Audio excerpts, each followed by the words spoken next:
In April 1979, 5 Australian truck drivers parked their rigs across the Hume Highway at Razorback Mountain, south of Sydney. They had no list of demands, no union backing, no government support, no plan beyond blocking the road. What followed was 9 days of confrontation, violence, and emergency legislation that brought the supply route between Sydney and Melbourne to a standstill. When it was over, New South Wales, Victoria, South Australia and Queensland had all abolished a tax that had been bleeding Australian owner-drivers since 1956. The road maintenance tax began in Victoria in 1956 before spreading across every mainland state. Designed on a strict tonne per mile basis, the levy was calculated using a vehicle's tare weight combined with its maximum load capacity. Officially, the revenue funded highway repairs, but the policy served to protect state-owned railways from the rapid growth of commercial road transport.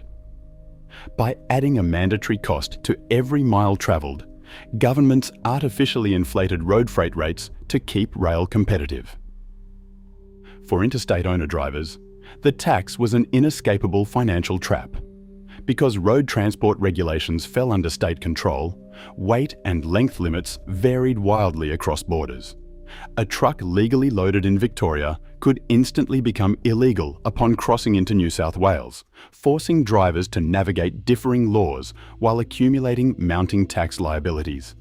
By 1975, New South Wales alone had secured more than 10,000 convictions related to the tax, collecting roughly $14 million in fines.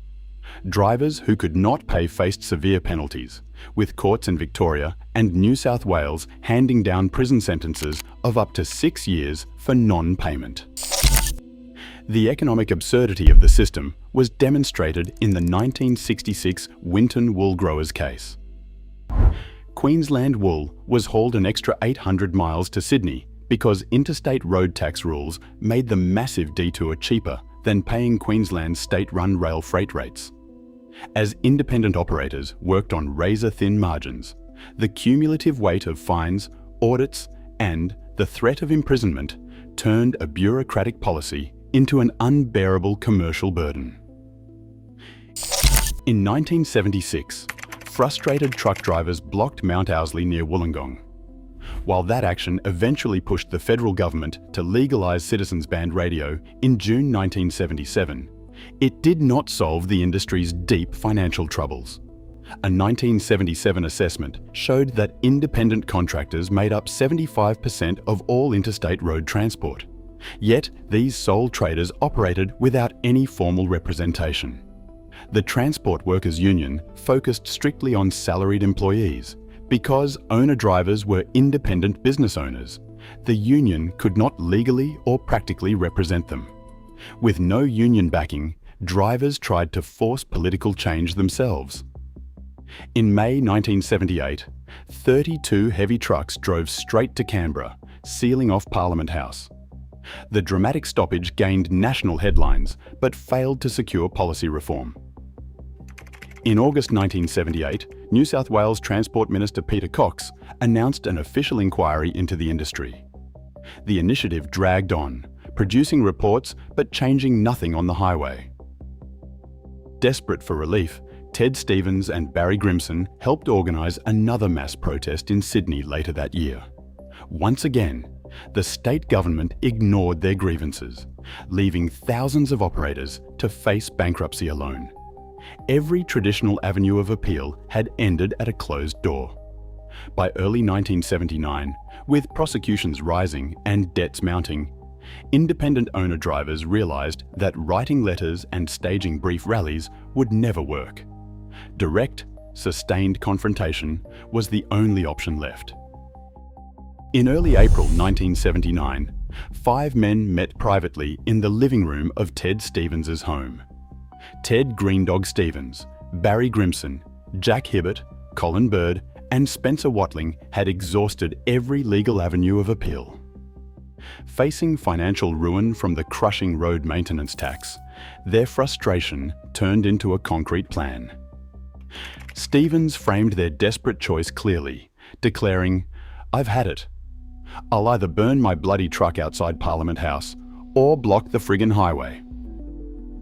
They chose the highway. The men held an immediate vote, agreeing to blockade the Hume Highway at Razorback Mountain at 5 o'clock the following afternoon. They started without a formal list of demands, union backing, or a polished campaign strategy. They had only their trucks and a shared determination to make the state governments listen.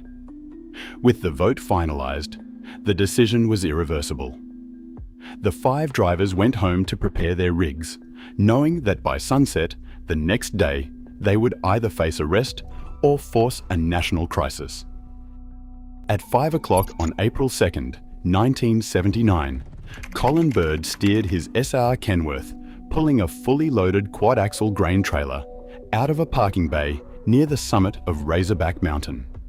He swung the massive rig across the southbound lane of the Hume Highway, halting all traffic between Camden and Picton.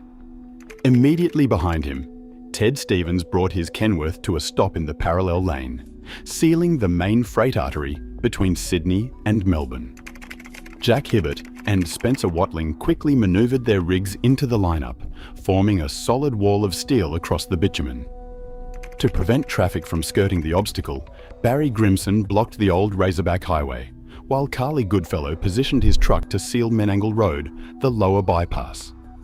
With the primary freight corridor choked, a massive queue of trucks and cars began to snake down the mountain. Tension erupted almost immediately. While many drivers shut down their engines in solidarity, others, furious at the sudden disruption to their livelihoods, tried to force their way through. Fists flew and verbal abuse echoed across the pass. New South Wales Police arrived quickly, but the small contingent of officers was powerless to move the heavy rigs. As the blockade held overnight, the New South Wales government drafted an emergency road closure bill to grant police immediate powers to seize the trucks and arrest the drivers. But the threat failed.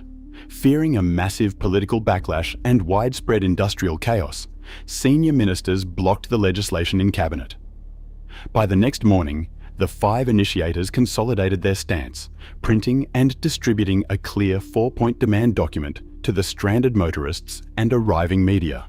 They demanded the complete abolition of the road maintenance tax, uniform truck weight and dimension limits across state lines, a formal review of low freight rates, and an immediate end to all backdated tax prosecutions. By the second day, the blockade on the Hume Highway broke its local boundaries, transforming into a massive, multi-state revolt.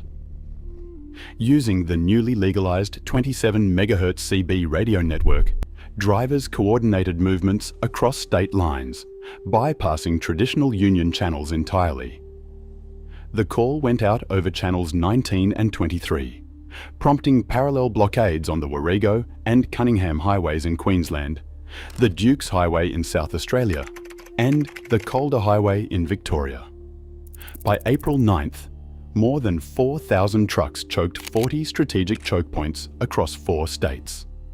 For 9 days, the flow of commercial goods along major freight corridors ground to a halt. As retail shelves emptied, intense media coverage of the stranded rigs placed severe political pressure on state governments to find a resolution. On April 11th, 1979, the political pressure broke the deadlock.